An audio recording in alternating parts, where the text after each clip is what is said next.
to NyuMu, the most consistent new music podcast recorded in a college closet covering the latest in new artists, new projects, and new tracks from all across the world. I am your host, Safari, and we're going to get into our new project mix. So if you would like to pick up or pull up NyuMu 13, it's going to have the new music mix for this episode. You can just type NyuMu 13 in the YouTube search bar. It'll come up, and it just, you can just follow along. Has all the tracks in there, which I'm not sure how long all of them will be in there, because some of the tracks aren't like officially uploaded to YouTube. You know how YouTube doesn't play with like copyright and shit. But I will keep that shit updated whenever, like, the official versions of songs get released and stuff like that. So we're going to get into our first album, Sir, or I don't know, SIR? I'm going to say Sir, with November. Sir is TDE's latest signee.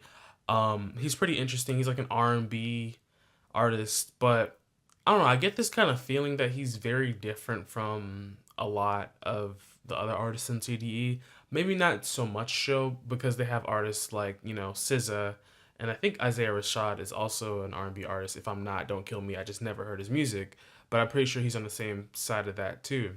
And so I would just snugly fit, you know, Sir on the, I guess, R&B SZA side of TDE.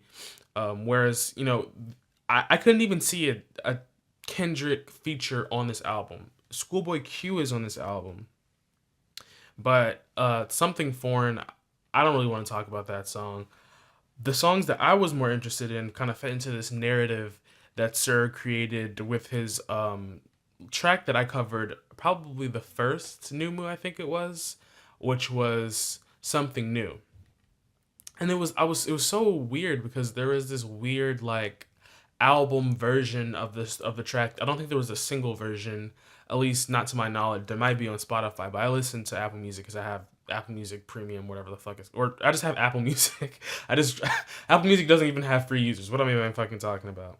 But essentially, it had this like weird, like artificial intelligence sample at the end of the track, where it's just like, uh, loading info entertainment or something, like infotainment or something. It was so weird. I was like, what the fuck is this? Like right after the song ends, it just plays a sample of like Sir talking to this artificial intelligence, and he's apparently on like this ship or something, like going to some destination in like the future. He's in like in a spaceship by himself. That's what I'm assuming. That's what it sounds like.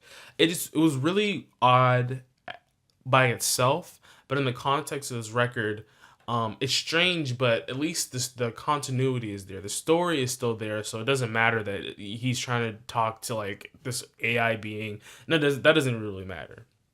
So, what I try to do with these albums is I take like a third of the album, essentially, minus a song that I've talked about. So a little bit over a third, actually, considering the fact that I've already talked about Something New. But the first song I want to talk about is The Evils. And this song has like a kind of reggae influenced kind of bounce, kind of vibe to it. It has a sample from a song that I don't know, that says like one spliff a day keeps the evils away, which, hey, if that's what you're about, do that. But it kind of sets up the tone, because essentially the way that the track listing is you got the first track, which is, I think is just completely instrumental. You got a second track, I think that's all right. It's a cool, smooth track, kind of jazzy. Then you have Something Foreign with Schoolboy Q, and then you have this very easygoing track. I think this is the song after this, Something New, is the first song that kind of starts this kind of like AI narrative. Or is it That's All Right? I think it's actually That's All Right. But essentially, he kind of loads the entire album with the easiest going tracks right off the bat. The song with Schoolboy Q is extremely easygoing, just extremely smooth, and That's All Right is as well. But The Evils is a kind of song that I've been listening to and, just been focused on all week long. Like, it's just the song that I've been, kind of like addicted to this week. And I think it's a kind of interesting direction to kind of go, so that he could kind of build his story. Like, just get all the I guess if you want to call them hits. I'm using air quotes right now, but you can't see it because of course it's a podcast. But he just kind of front loaded it with a bunch of hits, and then after something new, you have I Know, which is when the album starts to get a little weird, a little strange, which I'm always into.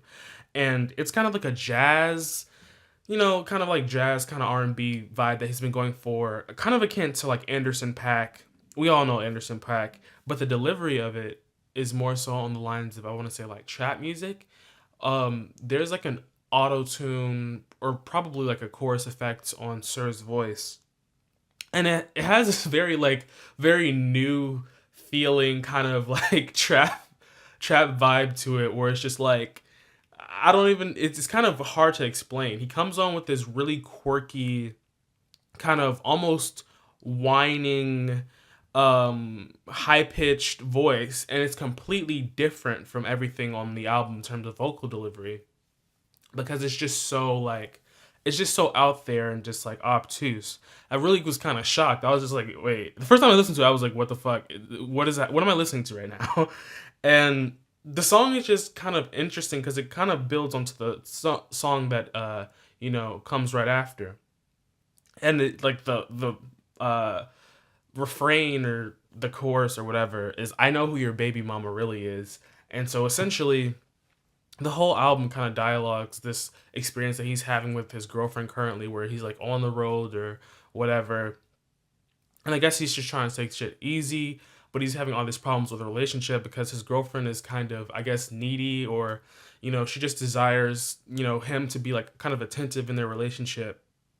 And so this song kind of acts like, I don't know, maybe it's like a peer into something that Sir wants to repress. If you've ever, what was that one sonnet by Shakespeare? 130.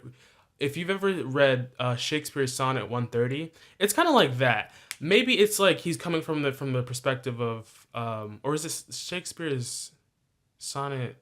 One of those Shakespeare sonnets, the one where he talks about like 147. It's 147, Shakespeare 147, where it's just like you have like this person maybe who might be your mistress, and you're like, I don't really, you know, I don't really want to do this type of shit. Or maybe the person where he's like, I know who your baby mama really is. Maybe he's talking about the person he's in a current relationship with. Either that or he's cheating on the person he's in a current relationship with. Either way, it's a good setup for the next song, Never Home. Because he's essentially talking about he's on the road's treating him well. And he says, the road's treating me well, in this kind of weird, like, oddly seductive way, like, the road's treating me well. Like, I'm just getting hella pussy. It sounds like he's almost trying to say that, like, yeah, the road's treating me well, guys. You know what that means, wink, wink, nudge, nudge. Only it's not wink, wink, nudge, nudge. It's almost blatant. But then the whole song, like, and the whole vibe of the album is that he's saying how much he loves his girlfriend, fiance, wife. I don't know what the situation is, but I assume they're not, married or anything like that.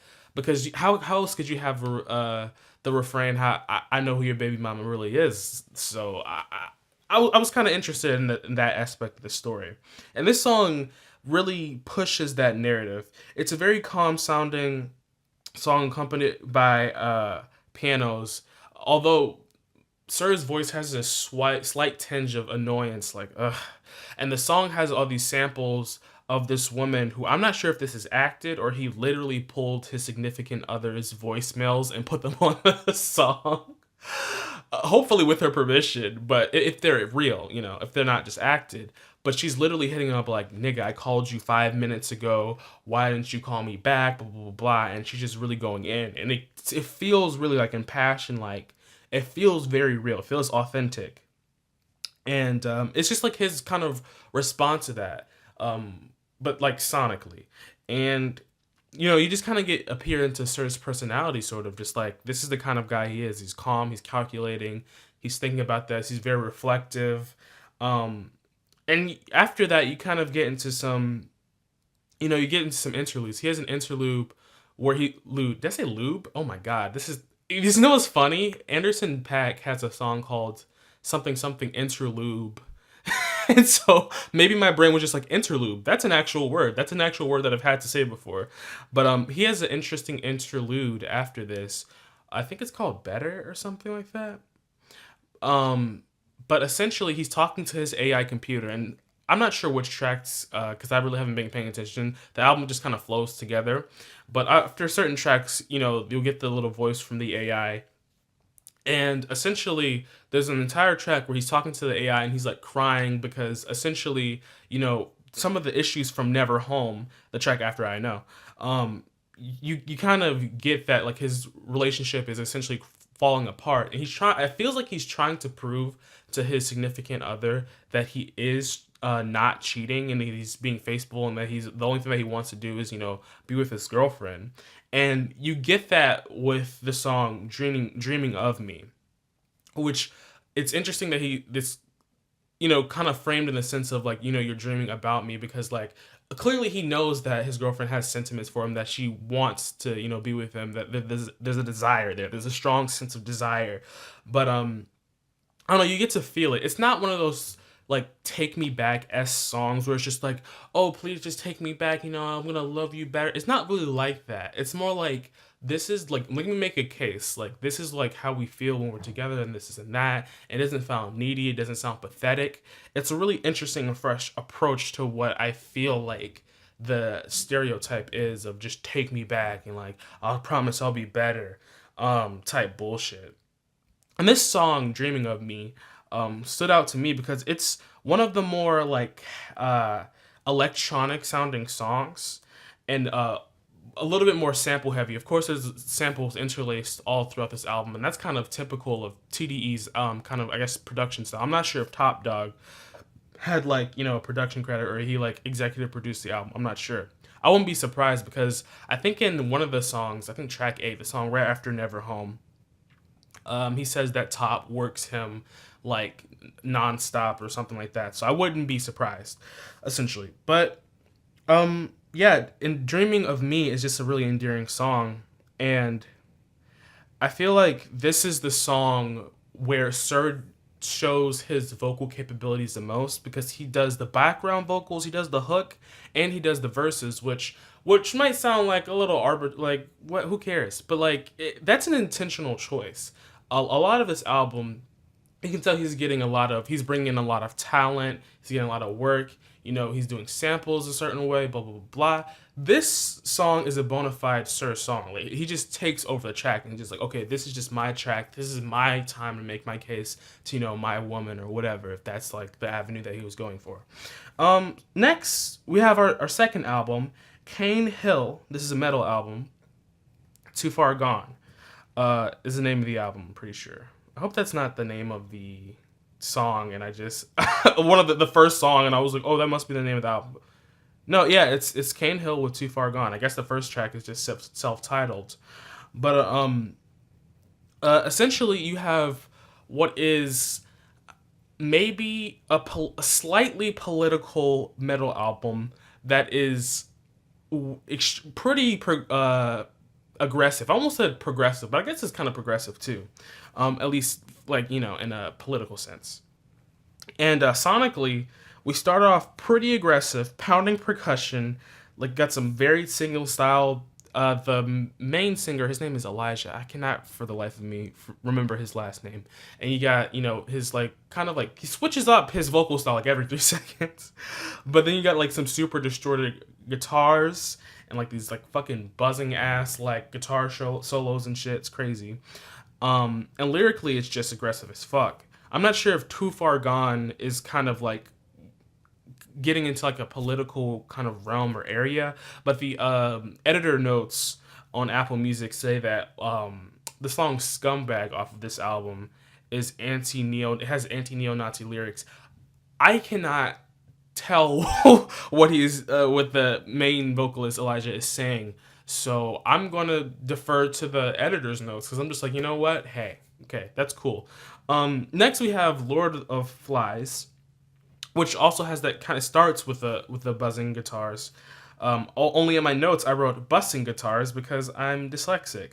And I just did it again, even though in my head I was like buzzing, and then I still wrote bussing. But this song, comparatively to the first track, is a little bit more climactic. The first song is just like all climax, where this one has like a build up and like not like a complete release, but it feels more intentional. Then the first one was just like, let me just grab your attention. The first one was just like a hook. Um, the preceding track, Too Far Gone, also just the title track, also seems to be a little bit just more focused on sounding like extremely aggressive. Where this one, I feel like it's trying to do something metaphorical to me. Like maybe in a sonic kind of or I guess auditory kind of, is that the right word even? But like from an auditory stance, it's trying to do something metaphoric, but also from a lyrical standpoint. Obviously, you have the reference of Lord of the Flies, the book, but I almost think that Lord of the Flies. I mean, clearly in the book, it's also a biblical reference, but I feel like here, even more so, it's kind of circumventing the book itself and it's just talking about the concept of Beelzebub to begin with. I mean, when he says Lord in the song Lord of the Flies, it literally sounds like a Christian metal song or something like. Um, and then, like, towards the end, he talks about, like, heaven or something. I don't know, man. It's not really my realm of expertise when you talk about like Christian and biblical references, but I'm getting those kind of vibes. It's not a Christian metal album though, unless it is, and I just completely went over my head. I don't think it is though. Um, Next we got 10 cents. There's like some little like glitch effects on the beginning of the vocals, and there's kind of like some of that stuff kind of like all throughout, music today in general. So it's not really a surprise, but this song is probably the most moshy that I heard from the album, but not in like a Death Grips kind of like electronic kind of way.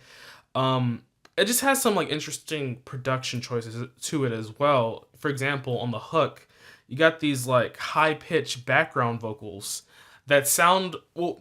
You know how I reference artificial intelligence with Sir's November? This is not the same kind of artificial intelligence. This is kind of like more of a stereotypical, I am a female robot or female artificial AI kind of voice. I don't know, like if you've ever, what's an example of a female AI that's not like Siri or something? Well, Siri is an AI anyways, because does not have consciousness, but it just has that kind of like electronic voice, like maybe I don't know, Cortana or something from Halo. I don't know.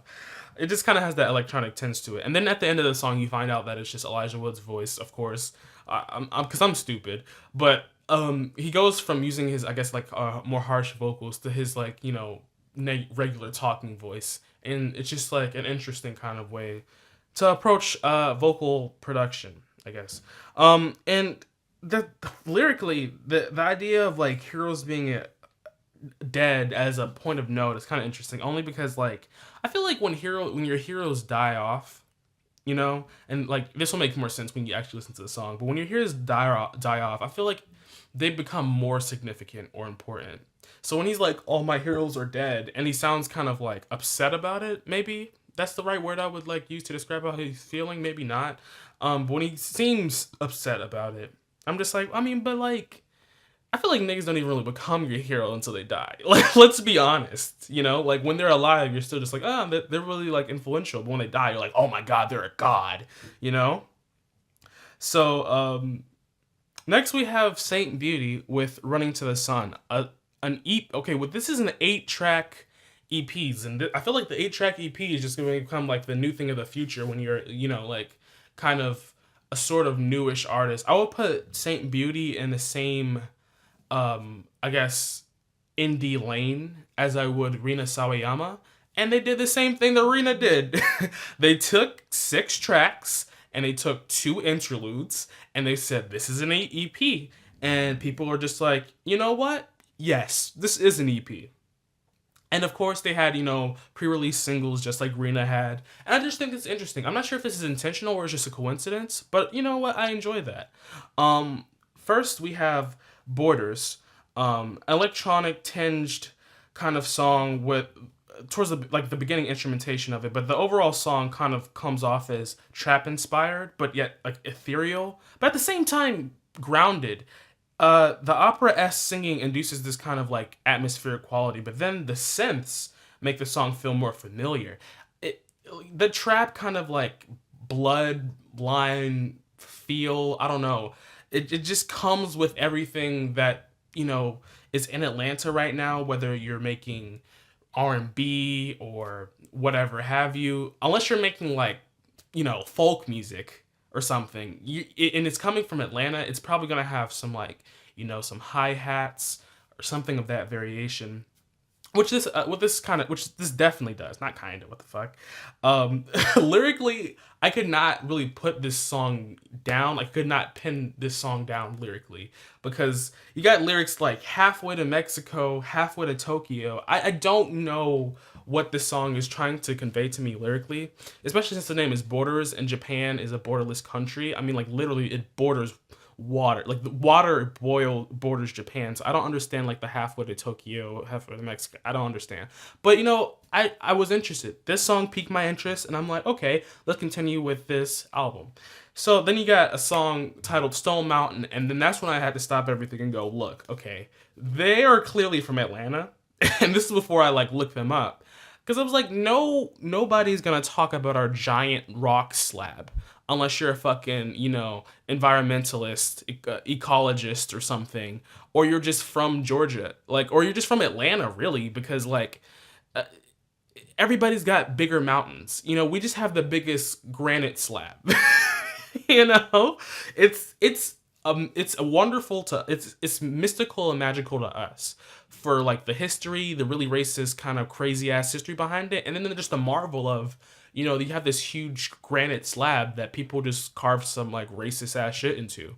And I don't have any animosity when I go to Stone Mountain. Like, I don't get scared of the history. It's just like a really weird cultural spot for people in Atlanta, and I don't know how else to explain it. But I really kind of, I don't know, that's just kind of something that you really have to live here to understand. But essentially, it's this really chill, trapped inside our little bop, and it's got this like kind of almost dreamy aspect to it. If you've heard, which everybody's heard this song, I feel like, at least, "Love Drought" by Beyonce from Lemonade. This song almost feels like a musical continuation of that feel, with a very like booming like bass line, and it feels a lot like that. And I'm not sure if I would say Beyonce kind of took that sound from Atlanta. I don't think that she did at all. But I feel like people are kind of adapting that sound into R&B. And I wouldn't even necessarily call it trap per se, because it feels so well integrated. It just feels like its own thing. Like a pretty, cohesive blend between trap and R&B. So much so that I can't even really say trap influence, because it just feels so baked in. Um, but then you have our next song, "Not Discuss It," which, I mean, not discussing things. If you listen to a lot in R&B, people always like it's a pretty you know uh well treaded topic in R&B to talk about. Oh, let's not fight. Let's just make love, and then everything will. But one thing I've noticed is it's not something that really spreads out past R&B, and I don't really feel like this album EP thing that they're doing. I don't feel like it's that trap. I don't feel like it's that R&B either. In my opinion, it just feels like it's kind of genreless. It's just kind of doing its own thing. It has some inspirations, but they're clearly trend setting here. And so to come from that perspective of like just like a just electronic song, this is kind of like uncharted territory then. And I don't know. It's just got some glitchy like background synths to it, and it's a lot like Stone Mountain from like a sonic perspective, only lighter. And they have this like little hand drum. I don't know what kind of drum it is, so I'm just gonna call it hand drum. Like, clearly this is a drum played by hands, and it has like these subtle guitars, and it just makes his tracks feel like extremely easygoing.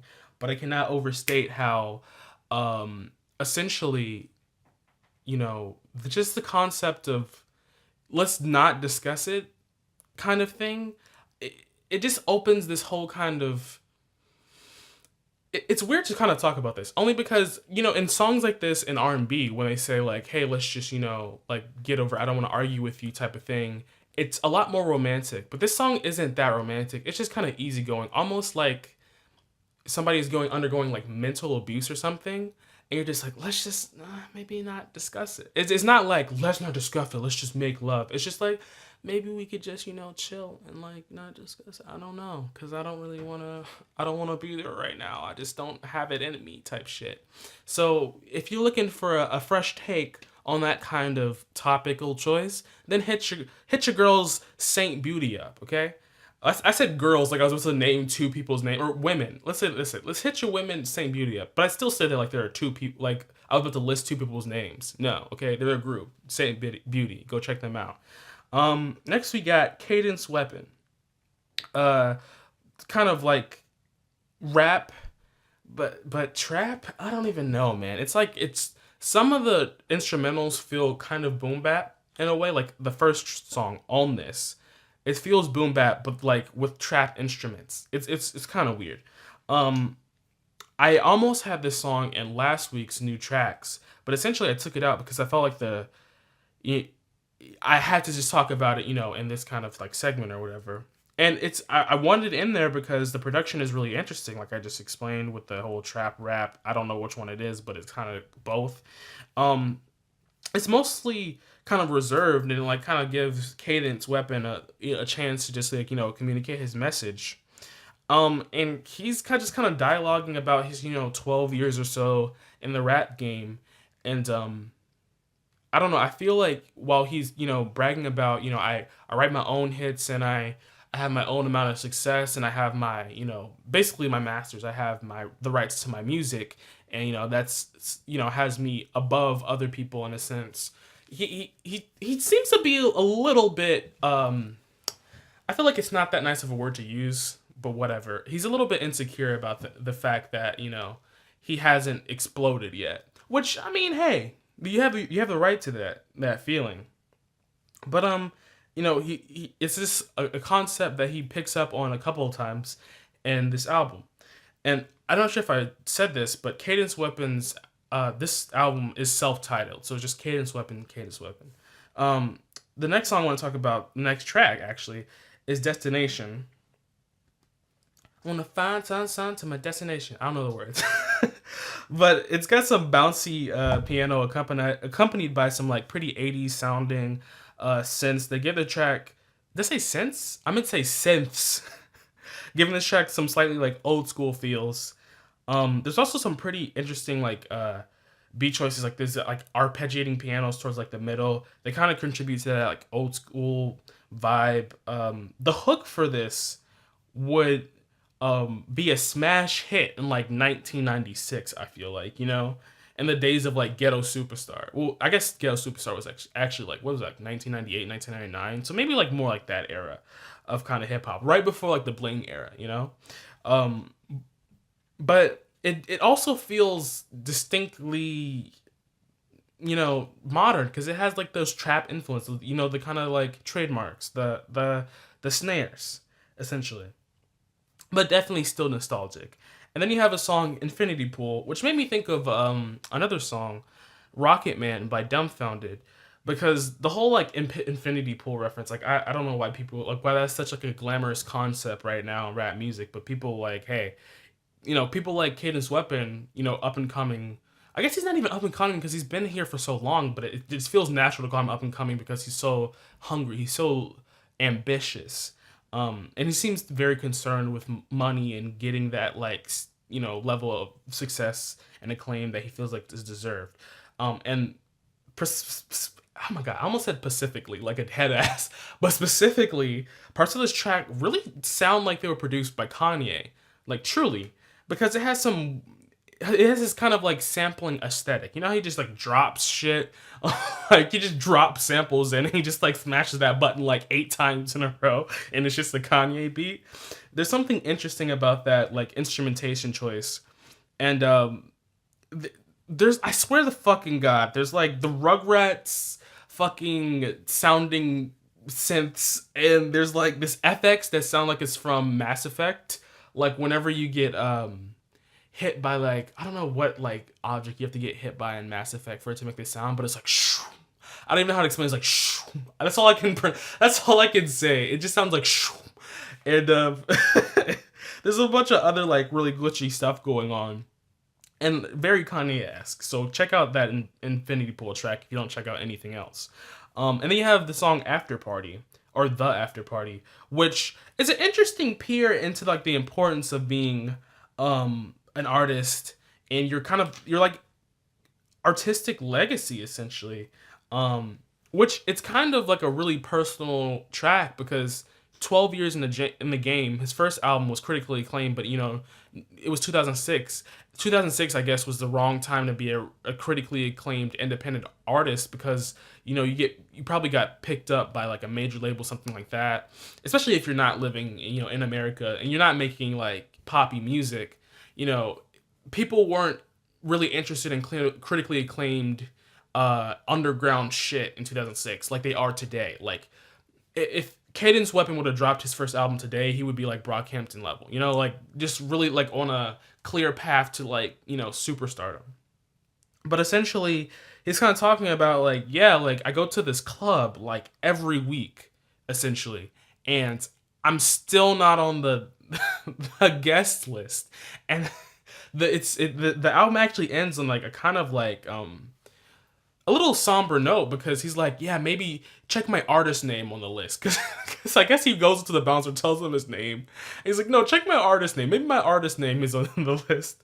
And it's just like an interesting peer. Like, you kind of get a perspective of why Cadence Weapon cares so much because the kind of feeling that he wants to have is just like unattainable. When you're going to the same club every weekend, niggas still act like they don't know you. It's just like, fuck am I doing this for? And he's saying, like, I've always been the kind of person to have like a claim on a minor level, but I've always been the kind of person to want, more.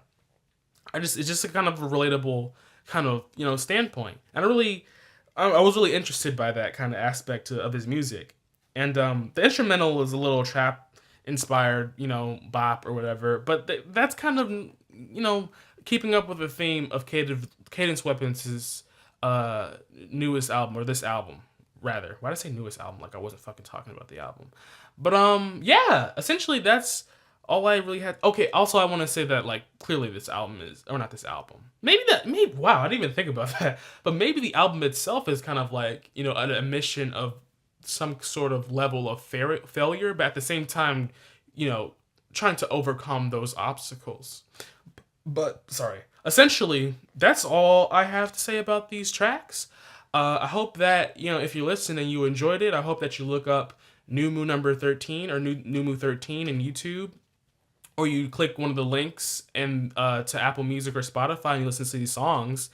And live from the let me start over. I don't want to fucking leave on that shitty note. But live from the closet, I'm out.